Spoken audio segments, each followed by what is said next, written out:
Hey guys, how's it going? Ethys here. We all saw the 2.5 trailer drop about 24 hours ago now, and there's some great stuff in it.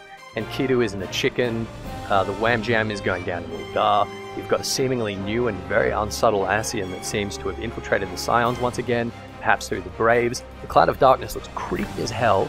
Ilbert is some kind of fencer mage. I'm not going to waste our time just by summarizing it and stating the obvious. I want to talk briefly about Midgardsormr and Shiva.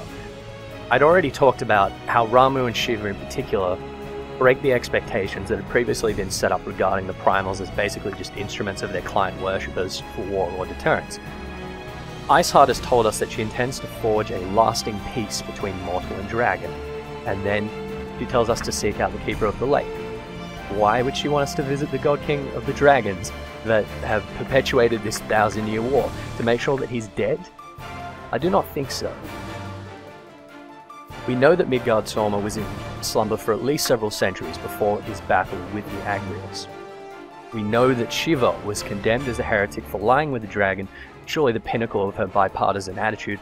Perhaps Midgardsormr was not at all implicit in initiating the conflict between Dravania and Ishgard 1,000 years ago. Perhaps he was in this sleep of his at the time.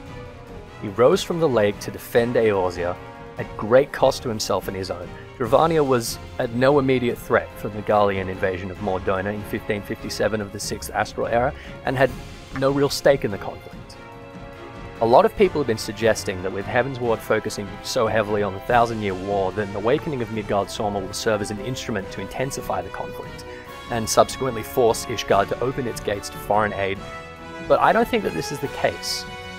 I suspect that Midgardsormr was sympathetic to the original historical Shiva's cause, that perhaps he was even the very dragon that her condemnation refers to, and that he has been absent for the entire duration of the war. Perhaps even that his initial absence was a catalyst for the war that he'd been circumventing. We've been told by the development team that the primals as we know them are capable of being something more. We've seen benevolence from both Ramu and Shiva. My guess is that we're going to see the setup of a bipartisan faction that means to end the conflict in anticipation of a greater threat that requires a united Eorzea, such as the attempted resurrection of Zodiac. A faction involving Iceheart's cultists and Midgardsormr's loyal dissidents, some of which might even be willing to, I don't know, let the odd adventurer ride them around? Maybe Iceheart has discovered a way to resurrect an Elder Primal. Maybe something that the Ascians need in order to achieve their goal, but that we could use to assist Shiva in returning Midgardsormr.